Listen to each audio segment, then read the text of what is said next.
Halo brother, sister, come on everybody. Kembali lagi bersama saya Omar Borkan, yaitu orang yang diusir dari kampungnya karena terlalu tampan.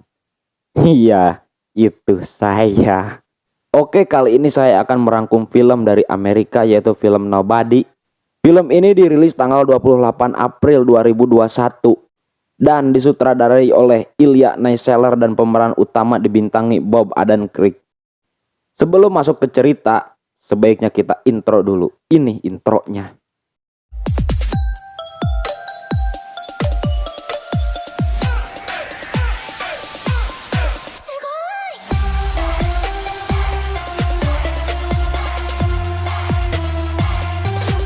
Mads Mansell adalah pria parubaya biasa, dengan rutinitas yang itu-itu saja, dan seperti tidak ada cita-cita lain.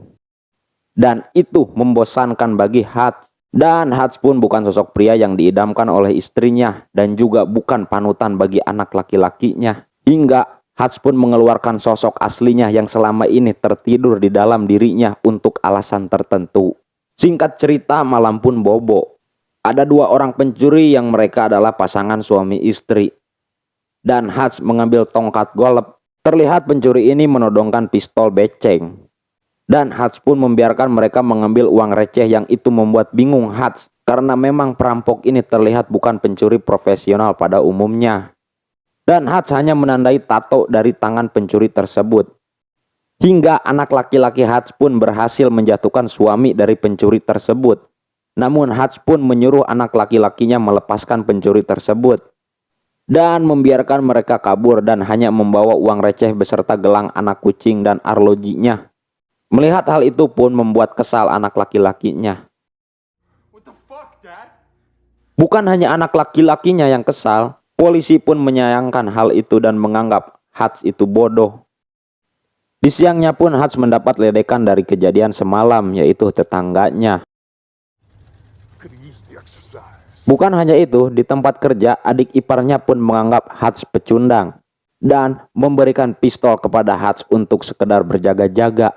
Di sini Hutch bekerja di perusahaan milik ayah mertuanya dan bekerja sebagai administrasi. Di ruangannya Hutch mempunyai radio dan itu dipergunakan untuk berkomunikasi yang sepertinya itu rekan lamanya.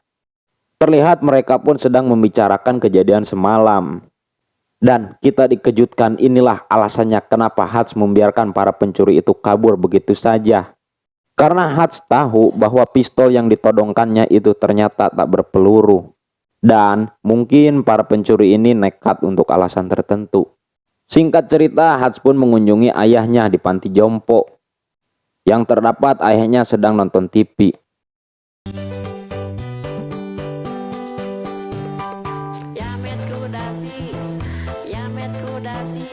Dan Hutch pun terlihat mengambil pistol dan beberapa amunisi. Hutch pun mendatangi beberapa tato shop sambil melihatkan kartu identitas. Ketika di tato shop selanjutnya, pria parubaya mengetahui bahwa kartu identitas itu sudah kadaluarsa dan telah mati sejak 20 tahun yang lalu. Ketika akan dihajar oleh para preman di tato shop tersebut, pria ini melihat ada tato di tangan Hutch. Yang itu membuat dia kaget dan berkata, "Thank you for your service." Lalu pergi yang sepertinya pria ini mengetahui siapa sebenarnya Hutch. Dan Hutch pun meminta alamat orang yang pernah ditato. Hutch pun mendatangi rumah orang tersebut dan ternyata itu rumah pasangan suami istri yang mencuri kemarin malam.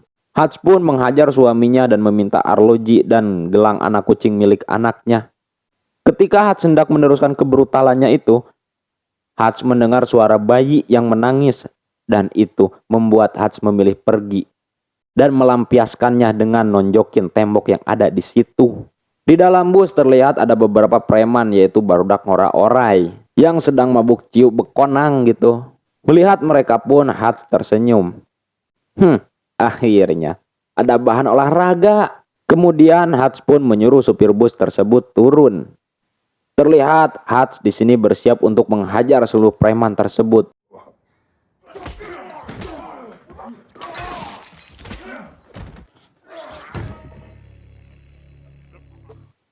Sampai pada akhirnya preman itu tergeletak, tidak bisa bangun lagi.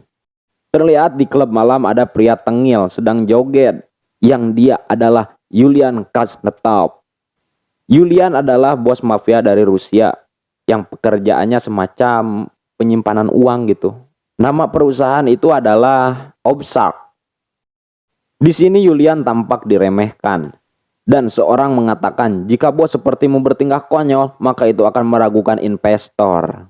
Mendengar itu pun, Yulian memecahkan gelas dan dipukulkan ke salah satu orang yang ada di tempat tersebut. Dan menggoroknya hingga tewas. Dan hal itu pun cukup meyakinkan para investornya bahwa Yulian bukan seseorang yang tidak bisa dianggap remeh. Dibalik tuh sih. Yulian pun ditelepon seseorang dan pergi ke rumah sakit. Yang ternyata itu para barudak ngorak-orai yang dihajar Hats. Dan salah satu orang yang dihajar Hats ternyata itu adik dari Yulian. Yulian pun menginterogasi teman dari adiknya ini, menanyakan siapa yang melakukan ini. Di barbershop milik Kang Oman, Hats sedang bertemu seseorang yang terlihat orang ini ternyata yang sering ngobrol di radio itu. Dan mereka sedang membicarakan tentang latar belakang Yulian, namun di sini Yulian bukanlah lawan yang sepadan.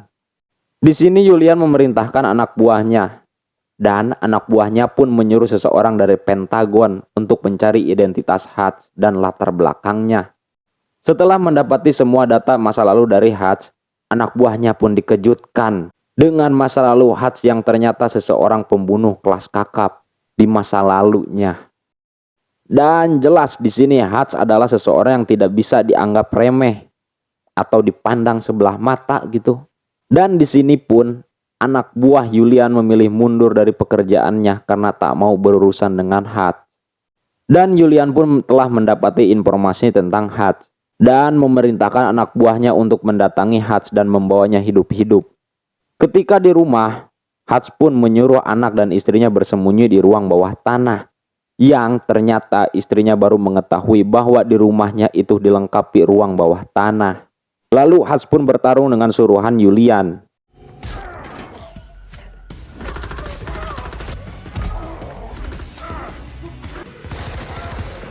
Di sini memang mereka bukanlah lawan yang sepadan bagi Hats. Dan Hats pun terpaksa harus tergeletak karena lawan menusukkan sengatan listrik dan memasukkannya ke dalam mobil. Namun di sini bukanlah Hats yang mereka pikirkan. Terlihat Hats dengan gampangnya melepaskan borgol dan membocorkan tabung nitrogen. Sehingga membuat mobil terbalik dan para suruhan Yulian pun tewas di tempat. Hats pun kembali ke rumah dan menyuruh istrinya pergi ke tempat aman beserta anak-anaknya. Hats pun mengambil semua emas batangan simpanannya dan membakar para suruhan Yulian beserta rumahnya. Adegan diperlihatkan di panti jompo. Terdapat ayahnya yang sedang didatangi dua suruhan Yulian. Namun di sini kedua orang itu dibuat tak berkutik oleh si kakek ini. Dan si kakek tua-tua juga. Kereteg. Hats pun pergi ke perusahaan milik ayah mertuanya dan ingin membeli perusahaan tersebut dengan emas batangan. Namun di situ pun terdapat adik iparnya yang ingin membagi dua dari saham perusahaannya tersebut.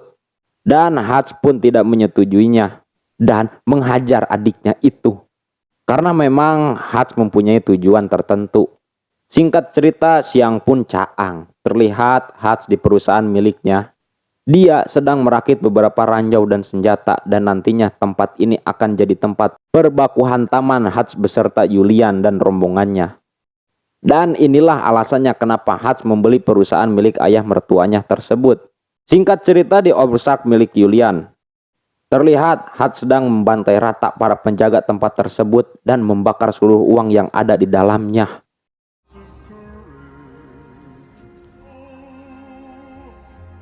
Lalu Hats pun mendatangi klub malam tempat Yulian joget. Ketika Hats dikepung, disinilah kecerdikan seorang Hats. Hats telah menyiapkan peledak di tangannya yang jika benangnya dibetot, maka itu akan menewaskan orang yang berada di tempat tersebut. Yulian pun menyuruh anak buahnya keluar dan mereka pun ngobrol kalem. Dan Hats menyuruh Yulian untuk berhenti dari Obsak yang telah dibakarnya itu dan menyuruh Yulian membuka klub eksotis aja. Dan hal itu pun membuatnya kesal. Yulian pun beserta anak buahnya mengejar Hats. Dan Hats di sini memang sengaja membawa mereka ke tempat yang telah disiapkan dan mereka saling baku tembak. Namun di situ pun sudah ada si kakek, yaitu ayahnya Hats, dan resepsionis, yang ternyata resepsionis ini adalah rekan tim Hats di masa lalu. Dan memang memutuskan untuk menjaga ayahnya di masa sekarang. Dia adalah Harry, yang telah diangkat menjadi anak oleh ayahnya Hats. Di sini mereka bertiga terlihat nostalgia dengan kejadian ini dan teringat masa lalu mereka yang penuh dengan aksi berbahaya.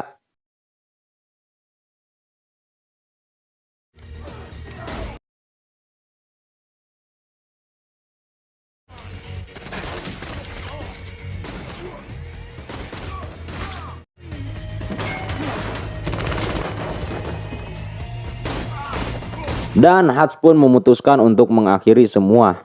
Lalu Hats pun mengambil kaca anti peluru dan memasangkan peledak di kaca tersebut dan berlari menuju Julian. Seketika barang itu meledak dan membuat Julian tewas, dan Hats hanya terpental tapi tidak mati. Di suatu ruangan terlihat Hats sedang diinterogasi, dan terlihat ada seseorang yang menelpon kepada mereka berdua. Yang terlihat mereka berdua kaget dengan siapa sebenarnya Hats, dan mereka pun tidak jadi menangkap Hats. Jadi sedikit saya jelaskan bahwa ternyata Hats adalah seorang yang pernah bekerja sebagai agen rahasia gitu, yang tugasnya melenyapkan para penjahat kelas kakap gitu ya. Entah itu agen FBI atau apa, karena di awal film tadi terlihat Hats sedang mengambil identitas FBI. 3 bulan kemudian, Hats pun membawa istrinya ke rumah baru, yang di rumah itu sudah ada ruang bawah tanahnya. Dan terlihat ayahnya pergi entah kemana dengan anak angkatnya yang lengkap dengan senjata. Dan segitu saja spoiler dari saya yang menceritakan tentang film Nabadi ini. Dan yang belum nonton filmnya silakan ditonton dulu, karena film ini keren gitu. Buat ditonton lah, seru lah pokoknya. Ya mudah-mudahan kalian suka dan mengerti dengan pembicaraan yang saya bawakan gitu, yang balelol ini. Ya udah, saya Omar Borkan, saya akhiri. Wassalam.